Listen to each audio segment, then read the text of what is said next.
Berani nggak Wapres Republik Indonesia ngomong etika? Bismillahirrahmanirrahim.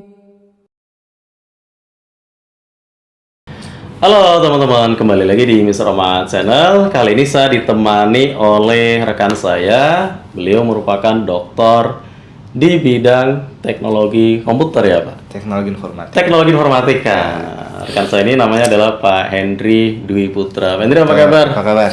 Sehat Pak Rohan? Alhamdulillah. Pak Hendry terima kasih sudah mau podcast kita pagi hari ini teman-teman. Nah, karena beliau doktor bidang teknologi informatika, jadi kita mau coba bincang-bincang seputar teknologi teman-teman ya tentunya, karena kita yang lagi happening sekarang AI, coding yang sering dibicarakan sama Wapres Republik Indonesia nih Pak Hendry. Katanya harus bisa coding. Nah, itu dia. Bahkan dari sekolah-sekolah. Kebetulan kita sama-sama berkecimpung di pendidikan juga. Nah, nanti seperti apa sih teman-teman menurut dokter yang di bidang teknologi informatika. Tapi yang pertama Pak Hendry, saya mau coba nanya apa itu sebenarnya sih AI dan juga coding ya. Mungkin AI dulu deh. Oke, AI ya. Kalau menurut saya, nanya lagi nih Iya, Pak. AI kalau menurut Pak Rohmat di dalam kacamata umum, apa tuh Pak Rohmat? Kalau sekarang berkembangnya sih ya kita bisa nanya apapun ya, apapun ke AI kayak dulu Google itu ya.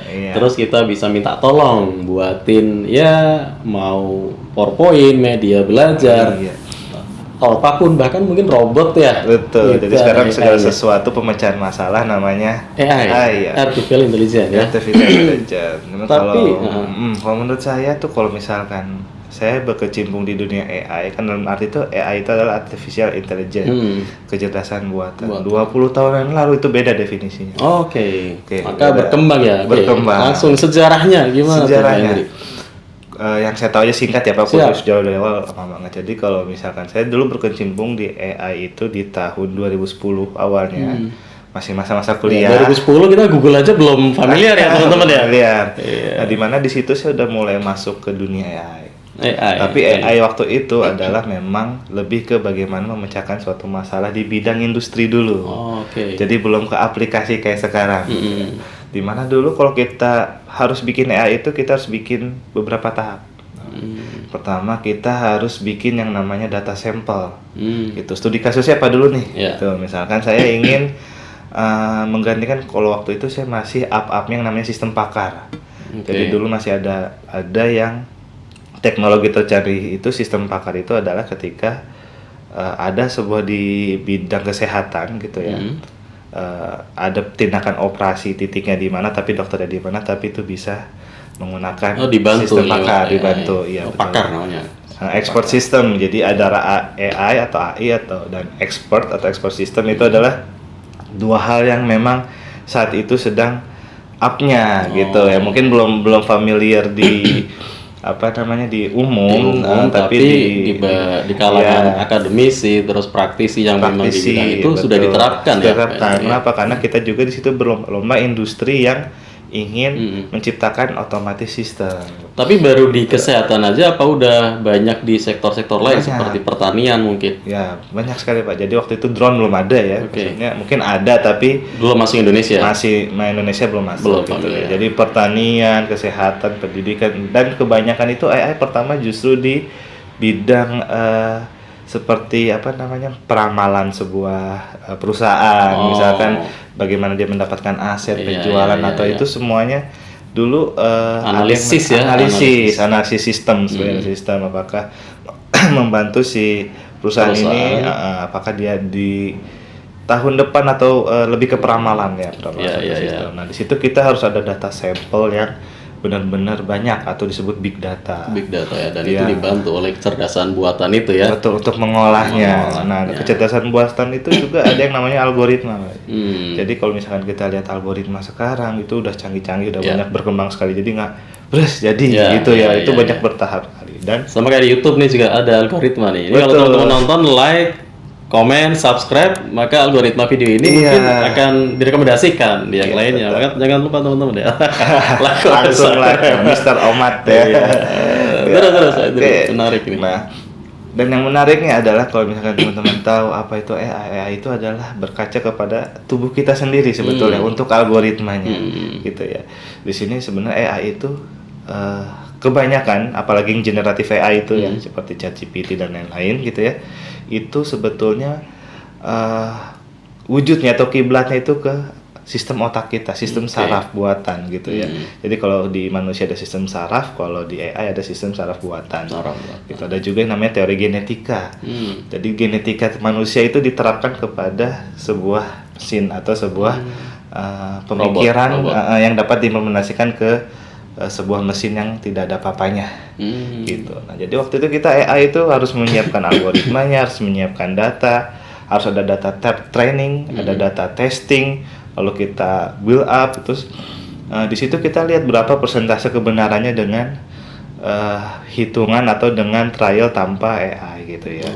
Nah di situ makanya untuk membuat sebuah AI itu kita akan waktu lama. Cukup rumit ya, Pak Hendri. Rumit, karena peneliti-peneliti atau yang mungkin profesor dan pakar di dalam itu benar-benar harus mencek apakah betul gitu kan, ada pemrograman di situ, apakah sudah sesuai, apakah cuman tinggal ngeluarin input output aja itu harus mendekati, bahkan dia lebih mahir dibanding manusia pada umumnya. Betul. Bahkan. Tapi kalau tadi disebut saraf buatan, yang menarik nih teman-teman, kalau kita tahu kan di dalam manusia itu, dalam psikologi ilmu kejiwaan itu kalau sarafnya korslet rusak jadinya ODGJ. Betul. Nah kalau AI ini bisa nggak AI ODGJ?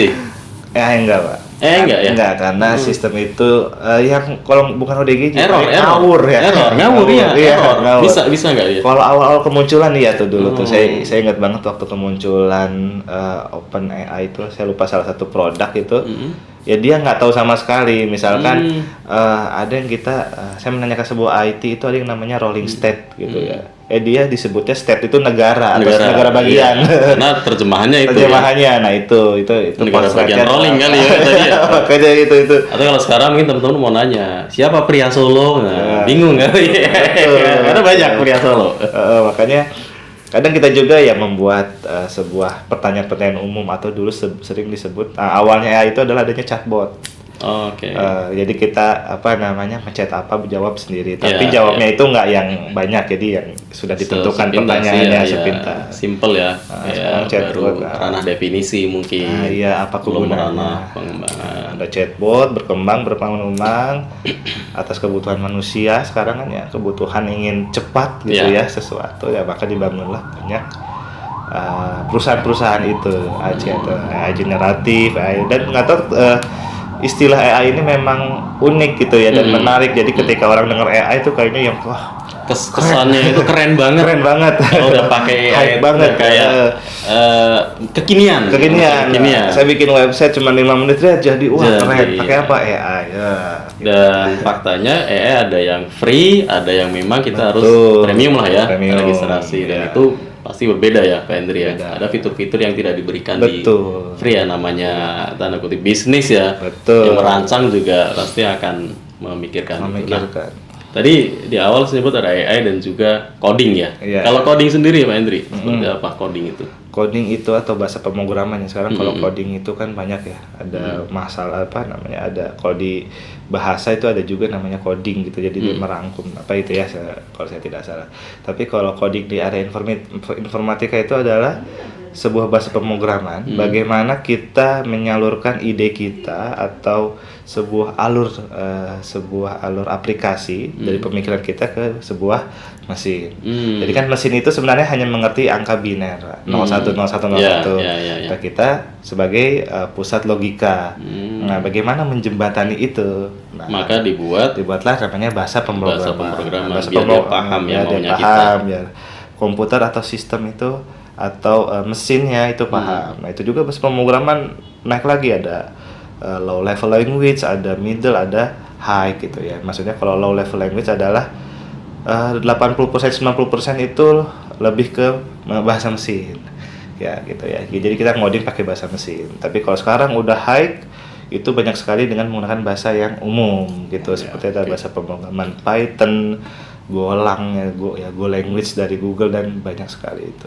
Kalau kayak HTML itu basicnya ya, Pak Hendri? HTML itu untuk build up websitenya, misalkan ada user interface atau antarmuka ya. Jadi kalau misalkan buka website tampilan, nah di situ pakai HTML. Pakai HTML untuk ngolah tata letaknya lah ya. Betul, tata letak untuk mempercantik itu salah satu Pak. Jadi banyak juga fitur yang lain HTML. Oke, sebelum lanjut lagi Pak Hendri, kita minum dulu sedikit mungkin. Ini gelasnya masih kosong teman-teman, kali ada mau sponsor masuk boleh. Mau dicetak. Oke, Pak Hendri, menarik. Nah, saya tadi awal nanya tentang Wapres Indonesia kan selalu mengaitkan coding, bahkan mengarahkan untuk diterapkan di pendidikan sedini mungkin ya. Pokoknya kayaknya berbasisnya AI, coding dan sebagainya. Nah, kalau di dunia pendidikan sendiri itu saya bertanya dasarnya dulu ya. Perlu atau tidak perlu? Pendidikan ya untuk AI. Menurut Pak Hendri. Kalau menurut saya lebih berpengaruh yang mengajarkan, Pak. Karena ke gurunya, ke pengajar. Kenapa? Karena kalau kita lihat situasi pelajar saat ini yang akses internet sangat cepat mudah sekali. Bahkan potongan reels pinter dari gurunya nanti. Iya, betul. Dan adanya banyak potongan reels itu yang menurut saya sangat berbahaya. Jadi kalau tidak ada yang mengarahkan, itu akan menjadi bumerang atau siswa itu adalah bisa ini. Karena kalau dengan potongan pendek otomatis kan dia tidak bisa berpikir panjang, Pak. Nah, jadi perlu, kalau kata saya perlu, tapi dengan diarahkan. Makanya kemarin saya menghadiri satu seminar dari Prof Made itu dia bilang ada namanya etika AI. Etika AI. Ya, harus beretika juga harus beretika. Jadi AI juga nanti dihisap mungkin ya, masuk surga apa neraka nih. Karena dia lebih banyak mudarat apa manfaatnya bagi umat manusia. Tapi memang beberapa AI sudah ada yang membatasi. Misalkan kalau kita berbicara tentang hal yang berbau sara atau apa itu dia langsung nggak mau ya. Nggak mau. Sejauh mana batasan etika AI Pak Hendri? Kalau tadi disebut sara, it's okay ya, emang itu umum sekali. Tapi secara detail mungkin ya. Secara detail, batasannya seperti apa? Lebih ke pengambilan keputusan, Pak. Jadi misalkan ada seorang siswa yang tidak tahu jawabannya, kan sekarang tinggal gampang ya, foto aja Pak. Tanya. Nah gitu. Nah pertanyaan itu apakah itu benar? Apakah jalan itu benar gitu kan? Nah itu kan berarti harus ada expert atau guru di situ yang berpengaruh. Makanya etika AI itu adalah AI itu bisa menjadi satu tools yang untuk mempercepat proses, tapi bukan untuk pengambilan keputusan. Jadi yang perlu disiapkan sekali justru gurunya. Iya, betul. Sama kayak kurikulum lah ya. Betul. Pemerintah ganti kurikulum ya gurunya dulu nih, dibekali semuanya. Jangan sampai dari guru sendiri muncul pemikiran kurikulum sama aja. Padahal itu udah dirancang sedemikian rupa supaya anak didik itu tambah berprestasi, tambah bagus gitu ya. Dan juga jadi banyaknya variasi murid, Pak. Jadi ada murid, pasti nggak semua murid ya, pasti ada murid itu yang ini salah itu betul, itu udah tahu polanya gitu. Ada juga yang udah itu masih aja. umbrus lah ya. Yang apapun yang dikatakan generatif AI, apalagi saya bayar itu adalah telan. Nah itu yang di situ. Jadi kalau ada kata netizen maha benar, nih ada lagi AI mungkin maha benar juga ya, betul. Bagi orang-orang yang nggak mau berpikir lebih dalam lagi. Maka perlu itu etika AI ya. Perlu. Saya bapak sakit nih. Saya sakit kaki gitu ya, sakit terus hubungannya sama punggung, saya tanya bukan apa-apa gitu kan. Jadi kita berpikir nggak usah ke dokter, tanya aja. Padahal kan itu hanya menjawab berdasarkan prompt yang kita kirim. Betul, prompt-nya. Kalau prompt-nya kita juga nggak tepat, otomatis nggak tepat jawaban dari AI ya. Betul, dan sering juga bilangnya bisa. Jadi permisif lah. Betul, kita nggak tahu nih thresholdnya atau ambang kebenaran tuh berapa persen. Ya maka butuh pula kecerdasan dari kita, analisis dari kita mengolah atau memberikan prompt itu, tools-toolsnya itu yang tepat, promptnya yang tepat. Betul. Nanti AI juga menjawabnya tepat gitu. Betul, ya. Jadi makanya kalau benar-benar ingin menggunakan, apalagi kita di dunia industri itu benar terpakai sekali karena kita proses itu sangat cepat gitu kan, proses untuk mengerjakan. Kalau di pendidikan berarti ya penting sekali pertama yang tadi ya, landasannya etika. Etika. Sedangkan wapres kita udah nyuruh aja nih AI coding. Dia lupa menyisipkan etika di bawahnya. Kalau kita BK atau ya untuk bimbingannya. Iya, bimbingannya gitu. Berani nggak Wapres Republik Indonesia ngomong etika? Teman-teman yang tahu jawabannya semua. Oke, itu aja mungkin teman-teman diskusi kita, podcast kita dengan Pak Hendri. Terima kasih. Sama-sama. Mudah-mudahan kita bisa ngobrol lagi di lain kesempatan. Terima kasih teman-teman. Mudah-mudahan ada manfaatnya. Assalamualaikum warahmatullahi wabarakatuh. Waalaikumsalam.